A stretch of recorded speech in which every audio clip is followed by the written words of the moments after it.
ಶಿವರಾಜಣ್ಣ, ನೀವು ಹೊರಡಿ.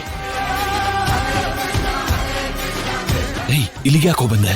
ಅಣ್ಣ ಅಲ್ಲಿ ಏನ್ ನಡೀತು ಅಂದ್ರೆ, ಅವಳನ್ನ ಒಬ್ಳೆ ಬಿಟ್ಟು ಬರ್ಬೇಡ ಅಂತ ಹೇಳಿದ್ನಲ್ವಾ? ಒಬ್ಬಳನ್ನೇ ಬಿಟ್ಟು ಬರೋದಕ್ಕೆ ಆ ಹುಡುಗಿ ಅಲ್ಲಿ ಇದ್ರೆ ಅಲ್ವಾ? ಏನು, ಅಲ್ಲಿಲ್ಲ ಅಂದ್ರೆ ಇನ್ನೆಲ್ಲಿಗೋದ್ಲು? ಆ ಹುಡುಗಿ ಓಡ್ ಹೋದ್ಲು.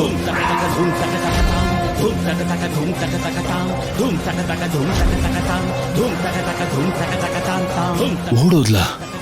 ಅವಳು ಆಚೆ ಹೋಗ್ದಿರೋ ತರ ಕಾಯಿರಿ ಅಂತ ಹೇಳಿದ್ನಲ್ವ? ಹೇಳಿದ್ರಿ. ಹಾಗೆ ಆ ಹುಡುಗಿಗೆ ನಮ್ಮಿಂದ ಏನು ತೊಂದರೆ ಆಗ್ಬಾರ್ದು ಅಂತಾನು ಹೇಳಿದ್ರಲ್ವಾ? ಹುಷಾರಾಗಿ ನೋಡ್ಕೋತಾ ಇದ್ರೆ ನಮ್ಗೆ ಯಾಮಾರ್ಸ್ಬಿಟ್ಟು ಓಡ್ ಹೋದ್ಲು.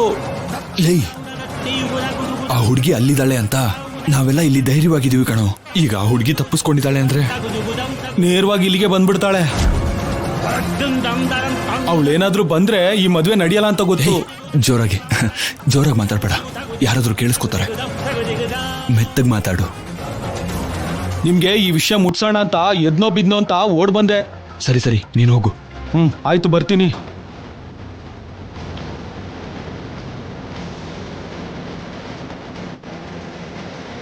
ಅದಕ್ಕೆ ಏನ್ ಶಿವರಾಜು? ನಾವು ಬಚ್ಚಿಟ್ಟ ಜಾಗದಿಂದ ಚಾರು ತಪ್ಪಿಸ್ಕೊಂಡಿದ್ದಾಳಂತೆ.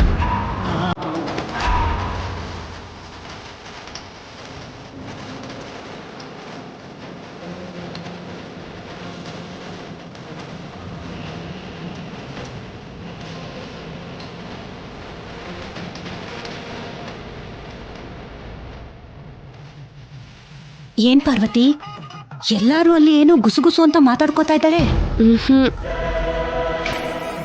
ಅವಳು ತಪ್ಪಿಸ್ಕೊಡೋದಿಕ್ಕೆ ಹೇಗ್ ಸಾಧ್ಯ? ಇಲ್ಲಿರೋದು ಚಾರು ಅಂತ ಎಲ್ಲರೂ ಅನ್ಕೊಳ್ತಿದ್ದಾರೆ. ಹಾಗಿದ್ದಾಗ ಚಾರು ಇಲ್ಲಿಗೆ ಬಂದ್ಬಿಟ್ರೆ ಎಲ್ಲ ಏನ್ ಅನ್ಕೊಡಲ್ಲ? ಬೆಲ್ಲದ ಸುತ್ತ ಇರುವೆ ಬಂದ್ ಮುತ್ತಾಕೊಂಡಾಗೆ ಇದೇನು ಶಿವರಾಜು? ಎಲ್ಲ ಅನ್ಕೊಂಡಾಗೆ ನಡೆಯುತ್ತೆ ಅನ್ಕೊಂಡ್ರೆ ಹೀಗೆ ಬಾಂಬ್ ಬ್ಲಾಸ್ಟ್ ಮಾಡ್ತಿದ್ಯಲ್ಲ? ಆ ಚಾರು ಬರೋದ್ರೊಳಗಡೆ ಮದ್ವೆ ಮುಗ್ದು ಹೋದ್ರೆ ಒಳ್ಳೇದು. ಏನಾದ್ರೂ ಚಾರು ಬಂದ್ಬಿಟ್ಲು ಅಂದ್ರೆ ನಮ್ ಕತೆ ಮುಗ್ದ ಹಾಗೇನೆ. ಇವಾಗ ಚಾರು ತಪ್ಸ್ಕೊಂಡಿದ್ದಾಳೆ ಅಂತಂದ್ರೆ ಇಲ್ಲಿಗೆ ಬರ್ಬೇಕು ಅನ್ಕೋತಾಳೆ. ಏನ್ ಮಾಡೋದೀಗ? ಏನ್ ಪಾರ್ವತಿ, ಎಲ್ರೂ ಗಾಬರಿ ಆಗಿದ್ದಾರೆ.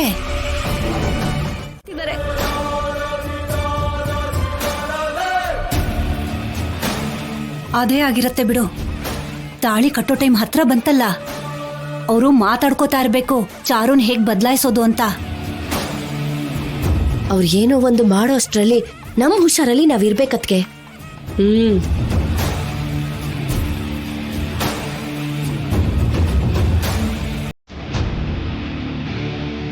ಭಾವನವ್ರ ಕಣ್ಣೆಲ್ಲ ನಮ್ಮ ಮೇಲೆ ಇದೆ, ಸ್ವಲ್ಪ ಹುಷಾರಾಗಿರ್ಬೇಕು.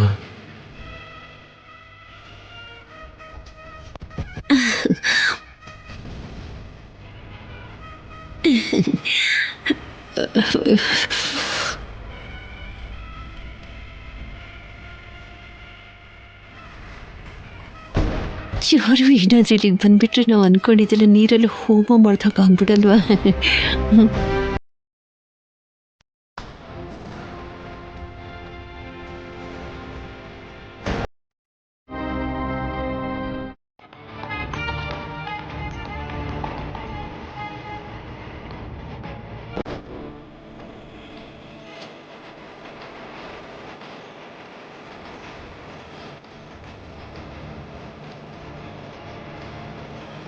ಅಮ್ಮ, ಏನ್ ಹಾಗಿದ್ಯಾ?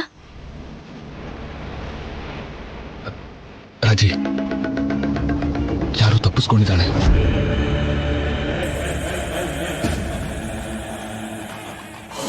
ಯಾವ ಕ್ಷಣದಲ್ಲಾದ್ರೂ ಇಲ್ಲಿಗೆ ಬರ್ಬೋದು.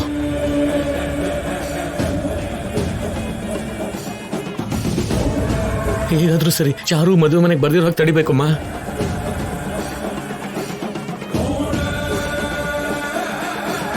ಯಾವ ಕಡೆಯಿಂದ ಬರ್ತಾಳೋ, ಹೇಗ್ ಬರ್ತಾಳೋ ಅಂತ ಗೊತ್ತಿಲ್ದೇನೆ ನಾವೇನ್ ಮಾಡೋಕ್ಕಾಗುತ್ತೆ ಬಾವ?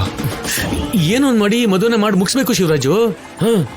ಚಾರು ತಪ್ಪಿಸ್ಕೊಂಡಿದ್ದಾಳೆ ಅಂದ್ರೆ ಅವಳು ನೇರವಾಗಿ ಇಲ್ಲಿಗೆ ಬರ್ತಾಳೆ.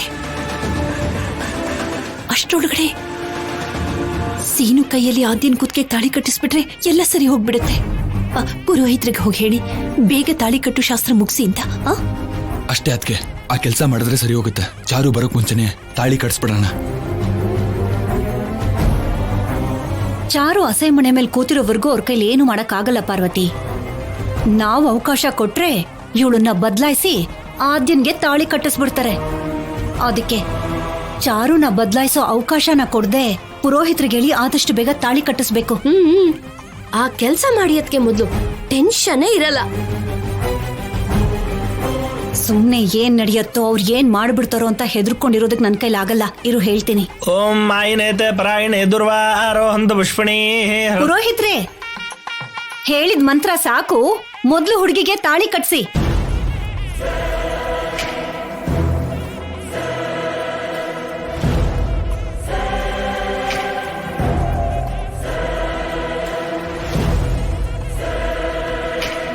ಏನಮ್ಮ, ನನ್ನ ಹೆಂಡತಿಗೆ ನಮ್ಮ ಮನ್ಸಿಲವ್ರ ಮಾತು ಗೊತ್ತಾದಾಗೆ ಮಾತಾಡ್ತಿದ್ದಾಳೆ. ಅವಳ ಜೀವನದಲ್ಲಿ ಗೊತ್ತಿಲ್ದೇನೆ ಮಾಡ್ತಿರೋ ಒಳ್ಳೆ ಕೆಲಸ ಇದೊಂದೇ. ಪದ್ಮ, ಯಾಕೆ ತಾಳಿ ಕಟ್ಸೋದಕ್ಕೆ ಅಷ್ಟು ಅವಸರ ಪಡ್ತಿದ್ಯಾ? ನಮ್ಮ ಮನೇಲಿ ನಡೀತಾ ಇರೋ ಮೊದಲನೇ ಮದುವೆ ಇದು. ಎಲ್ಲ ಪದ್ಧತಿಯಿಂದ ಆಗ್ಲಿ ಬಿಡು.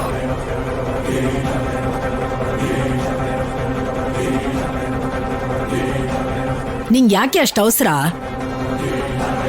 ಸ್ವಲ್ಪ ಹೊತ್ತು ಕಾಯಕ್ಕಾಗಲ್ವಾ? ತಾಳಿ ಕಟ್ಟಿಸ್ಬಿಡಿ ಅಂತಿದ್ಯಾ? ನನ್ ಮೊಮ್ಮಗನ್ ಮದ್ವೆ ಪದ್ಧತಿ ಪ್ರಕಾರ ನಡಿಬೇಕು.